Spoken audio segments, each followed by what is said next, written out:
Have you been looking for a Taekwondo podcast with qualified people who know what they're talking about, who help you keep up with everything going on in the Taekwondo world? Well, you found it. This is the Taekwondo Podcast.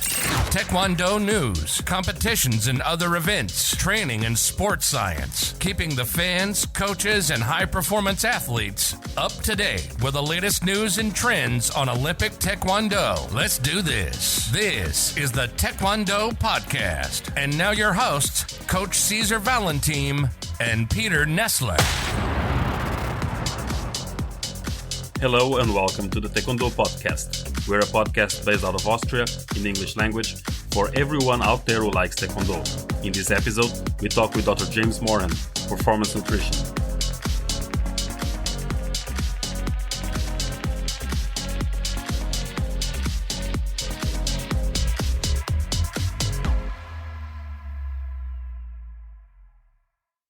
Welcome to our podcast. I'm Coach César Valentim, and with me is Dr. James Morehen.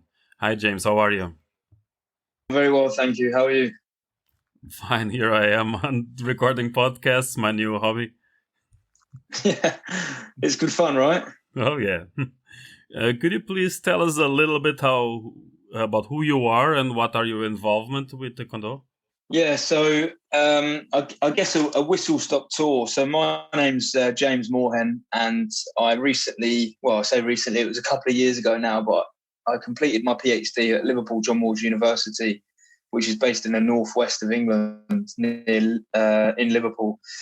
And that was really in the area of body composition, nutrition, and applied physiology with professional rugby players. I also got my undergraduate degree and master's degree program from Liverpool as well. And then in the last few years, I've been working in the applied field.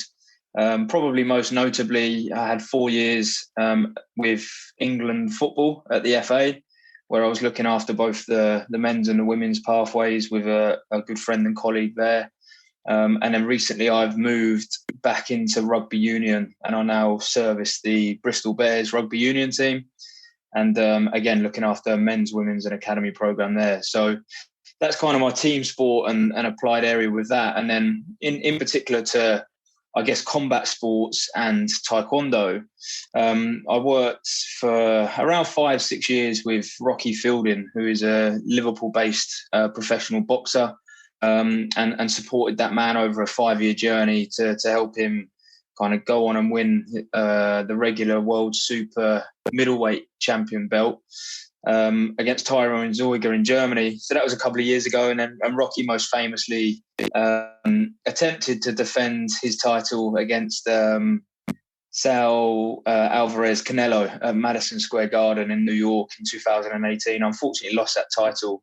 And then outside of Rocky, I've been supporting a cruiserweight boxer, Chris Billam-Smith, who's a very good boxer, a very good, intelligent bloke. And then it was really the last, I would say 18 months maybe, I think, where there was a communication with none other than yourself via social media. And then that was where I started to support some of your Olympic level athletes and help them make the weight and fuel their training sessions a little bit better. Well, most of our listeners are coaches, but for those parents and fans who are listening, would you tell us why making weight and weight cut is so important in combat sports? Yeah, so I think the first section that you spoke about there is kind of making the weight, or what I would almost refer to a body composition manipulation. So those that are aware of team sport, in team sport we classically have a pre-season period and then we have the in-season period. And the way that I like to refer that in weight-making athletes is that your pre-season period is the body composition manipulation. So it's the 8, 9, 10, 12 weeks prior to the competition week, where you're really then focusing on energy intake, nutritional periodization aligned to the training program, which we've spoke in depth about, and really allowing the athlete to understand how to fuel for the work required, also recover properly. And if the ultimate aim of that 10-week period, say, is to lose body mass to try and hit a certain weight before the acute weight loss happens, then that's where we really have to understand that the nutritional periodization. And that really is the art of understanding nutrition properly. Once you've finished your pre-season or your 10-week period, we then enter that final week, which is where you referred to there almost, the weight cut or making weight. And that is where I would refer to as a team sport, that we're now in season. This is all about competition. It's all about performance. And that becomes a really interesting, and it can be a fun area, but also an area where people really mess it up quite badly. And it's really important that as we enter that final 5 to 7 day period, where we're almost in a bandwidth of between 2%, maybe 5%, up to around 8% of the body mass that we want to lose in that final 5 to 7 day period through the acute weight loss strategies. And, again, we've worked extensively on those and implementing different strategies with your athletes to help them make that weight safer. The opposite is you kind of enter the final 48-hour period, you're drastically above weight. And then it's, the panic alarm gets pushed and everyone's stressing, everyone's worried. And then that's where we see athletes, unfortunately, resort to silly methods where they're dehydrating far too much and losing too much body mass in that final period. Quite frankly, you won't have an athlete that can go and perform then, and it won't be an enjoyable process. Of course, for the people who are new to the combat sports and they're new to Taekwondo at a high level, the advantages of competing in a lower weight class are, of course, that you will be bigger, you have a longer arms, longer legs, a little taller, a little reach that is increased compared to the opponents in your weight division. That's for the athletes try to compete in the lower weight divisions, sometimes go through to drastic weight loss, weight cut strategies, as you just mentioned, very dangerous. And since weight cut is considered to be very dangerous due to the extremes people go through to make those advantages weight classes, would you suggest other divisions or criteria instead of the weight classes, like a combination of weight and height, for example? Yeah, it's a really interesting, I guess, area and discussion. And I should have added in earlier, when I lived in Liverpool as a student, I was fortunate or unfortunate that my housemate at the time was Dr. Cole Langan Evans, who was a junior Taekwondo Olympic medalist. And so I used to speak to Carl, or we used to have discussions together about how do you try and make weight cutting a bit safer and try and restrict or minimize these athletes doing these silly weight cuts, really. And I remember speaking to Carl about it, and one of the discussions was, do you bring in a height category instead of weight category per se? But I think athletes will always try and find a way to manipulate and gain that competitive advantage, whatever the way that the kind of categories are selected. And so I think, look, as a coach and as a nutritionist, it's just important that we educate them to do it the right way, because look, we know now, working together quite closely, that athletes can make weight safely. It doesn't have to be a negative thing. They can make weight safely and they can do it strategically over a period of time.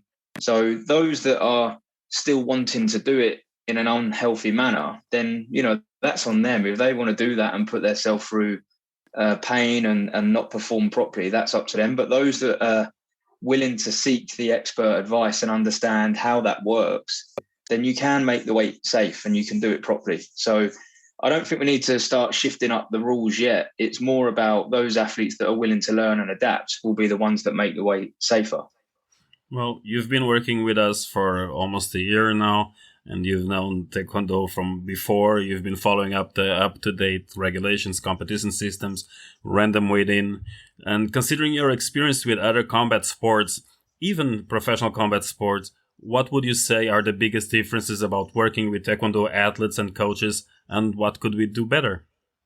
Well, yeah, a good question, César. I think obviously my background in boxing compared to the Taekwondo before I met you was that it was very, very clear that you would have a weigh-in the day before competition, and that, you know, there's none of this random selection of re-weighing in prior to competition. So it's almost, you can be quite strategic around, right, we know that we need to weigh in on the Friday at 1:00, and then we know that we're not competing until 8 p.m. on the Saturday evening.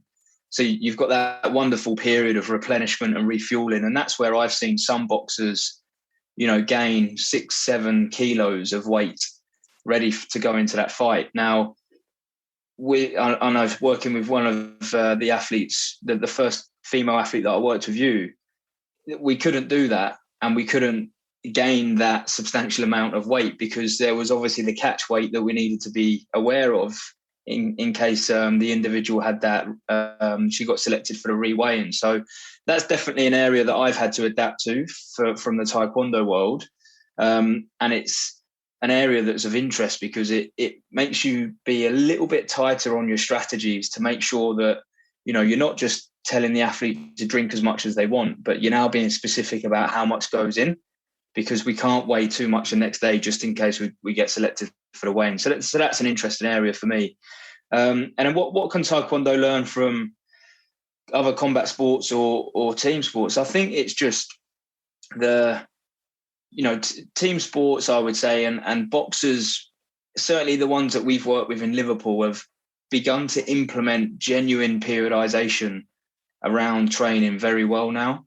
You know, I'm quite confident that Chris Billham-Smith, who I work with, understands that he needs fuel at this period of the day because he's going in for an 8-round spar, and in the evening he doesn't, and he doesn't need to rely on the carbohydrates at that window of the day. And I think that's where Taekwondo, from what I've seen working with some of the athletes that me and you work together with, you know, we're still not quite understanding that, still not really periodizing carbohydrates and you know, the undercooking of protein, you know, not really being aware of the magic of what protein can do in terms of body composition, lean mass, and obviously recovery and sleep and support there. So I'd probably say those two things: genuine carbohydrate periodization and then an increase of protein content through the day. So you basically are telling that for the athletes to be aware of the carb and the nutrition periodization, they need to be aware of the coach's periodization. So not only having a good training plan, but also the tools and communication with the players for them to understand what's coming up in training? 100%. So I'll give you two situations. So athlete A wakes up in the morning and doesn't know what training is that day. So they don't know what to eat. They just eat something random for breakfast, and then they go to training. And then they realize that training session was pretty heavy and they probably underfueled for it. And so then they're now kind of undercooked because they didn't fuel properly and they've had a really heavy training session. And then at lunchtime, they might start overeating because they're really hungry now because they had a very tough training session, but actually they haven't got any training in the afternoon and it's now a rest.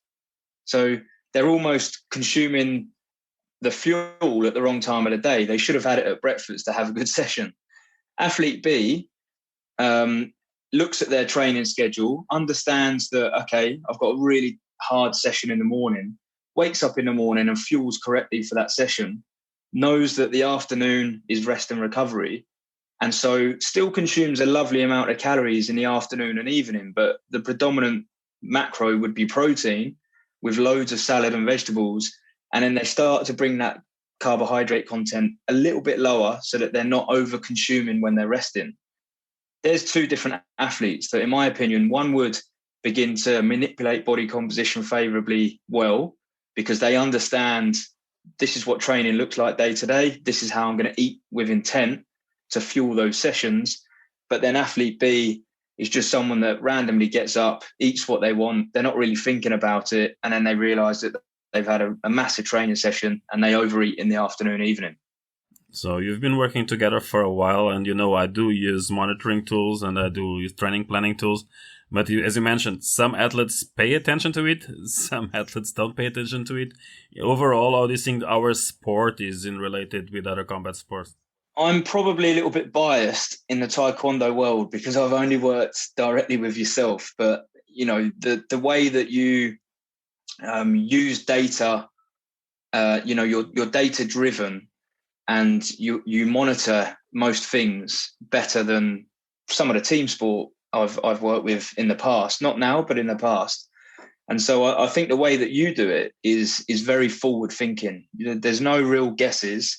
We've even done DEXA scans with some of your athletes. We've done resting metabolic rates. Where we are genuinely trying to understand where these athletes sit from a body composition point of view and the metabolism. And then we're working together to design nutritional strategies to help those athletes make the weight better. So I would say you are, without kissing your bum too much, but you are very forward thinking and you're doing the right stuff. In combat sport, boxing, I've seen it done very well, and I've seen it done not so well. And someone like Chris Billum-Smith, again, is very forward thinking. He loves the data. He's got all of the smart watches and the sleep apps and all sorts. So he's someone that's very on it with understanding the numbers and monitoring and tracking. And it makes my life a lot easier, because if I can then start implementing nutrition strategies and we see a better result in his sleep score, or, he feels fresher the next day, then we know that that's something that is working. Awesome, mate. This podcast is supported by Hawken Dynamics. Hawken Dynamics believes that technology is most useful when it stays out of your way. That's why Hawken developed the world's first wireless force plate system with extreme usability. It is the quickest, easiest to use, and most robust solution on the market.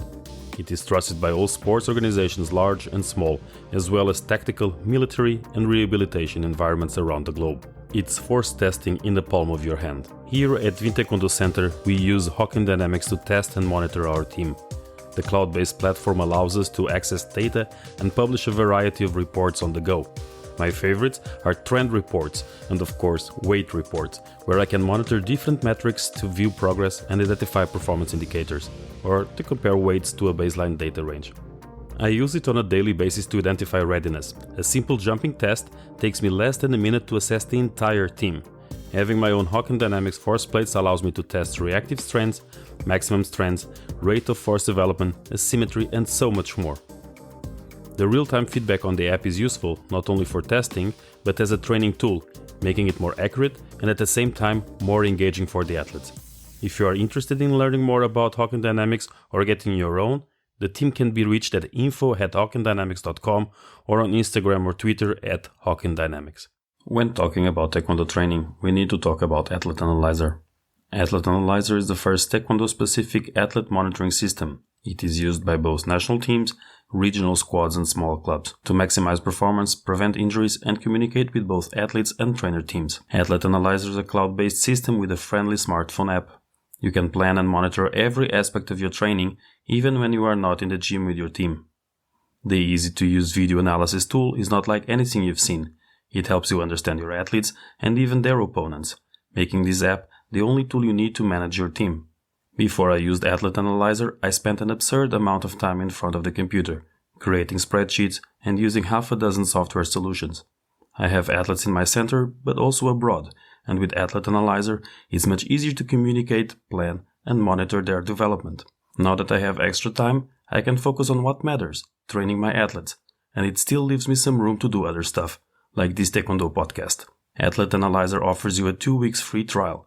Visit them at athleteanalyzer.com to sign up, or click on the link in the episode's description. To get the most of your free trial, I recommend you first book a free personal demonstration with Nicholas. It will give you a great insight of what Athlete Analyzer has to offer you and your team. It is well worth the time.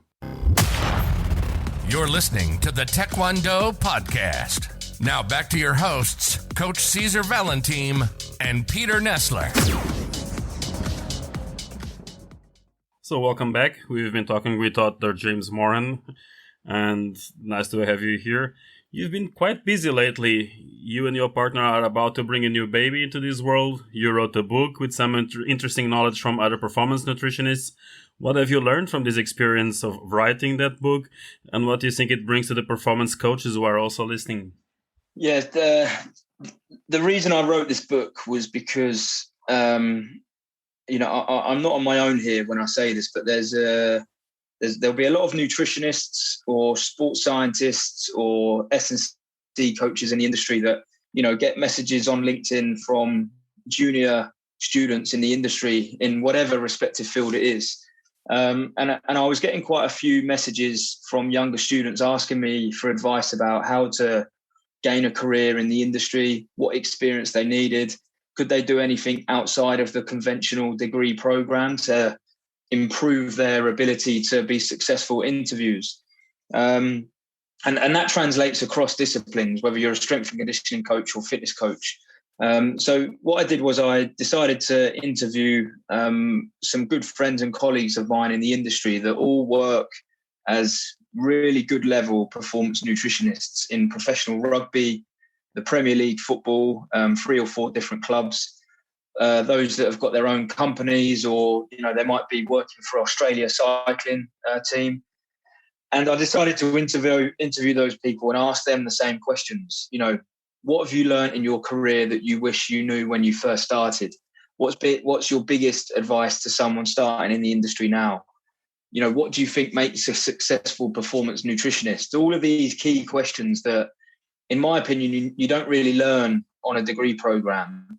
You get taught a lot of the mechanisms and biochemistry and all of the science on a degree program, but you don't get taught the real world practical side of it. So it was diving into that area, lifting the lid on 10 different practitioners. And I wrote that up into the book, which is called The Performance Nutritionist, and that's available on Amazon. And it's been brilliant. I've had some amazing feedback from nutritionists, but also S&C coaches, fitness coaches in the industry who just want to learn about, a little bit of self-development and improvement and how people can make themselves stand out against everyone else in the industry at the moment. Well, I can say I loved it. I read through it on the first day when it arrived. I was really binging on your book. It was very easy to read. I'm still missing your autograph on it. I guess I'll have to meet you for that. But not only with the book, you have an online course out there for athletes and for coaches. Can you tell us a little bit about it, the contents, and who should actually take this online course? Yes, the online courses, I basically put it together, and it's the development of all of my experience of helping boxers and combat sport athletes make weight. So there's elements of the scientific literature in there from some of the seminal work from Reed Rill, Louise Burt, Gary Slater. Then you've got some of James Morton and Kyle Evans's applied case studies to show how we take the literature and the evidence and put it into practice on case study credibility, I guess. And then there's some of my own work from Rocky Fielding. So that 5-year longitudinal case study that I did with him. But the course is all about taking the student or the user from here's the literature, here's the science, and then importantly, how we can put that into practice and how we can really embed that into the athletes that we work with to ultimately help the athlete make weight and to support them to step on the scale in a much better position. Thanks. We'll link the course on our podcast information, our social media. Thank you, James. It was amazing to have you as our first guest on our Taekwondo podcast. Looking forward to seeing you again. No problem. Anytime, and all the best. This was a Taekwondo podcast. If you haven't already, listen to our other episodes that are available wherever you listen to your podcasts. We are releasing new episodes every Tuesday. Stay tuned, subscribe to the podcast, leave us a positive review, and share it with your friends. See you next time. You've been listening to the Taekwondo podcast, keeping the fans, coaches, and high-performance athletes up to date with the latest news and trends on Olympic Taekwondo. Your host, Coach César Valentim, has almost 20 years of experience with high-performance Taekwondo and has worked all around the world as a Taekwondo trainer. Peter Nessler has been teaching Taekwondo for more than 20 years, and he's currently one of the top referees in Europe. We hope you enjoyed the show. Make sure to like, rate, and review. And we'll be back soon. But in the meantime, find us on Instagram at Taekwondo Podcast, on Facebook at Taekwondo Cast, and the website taekwondopodcast.com. See you next time.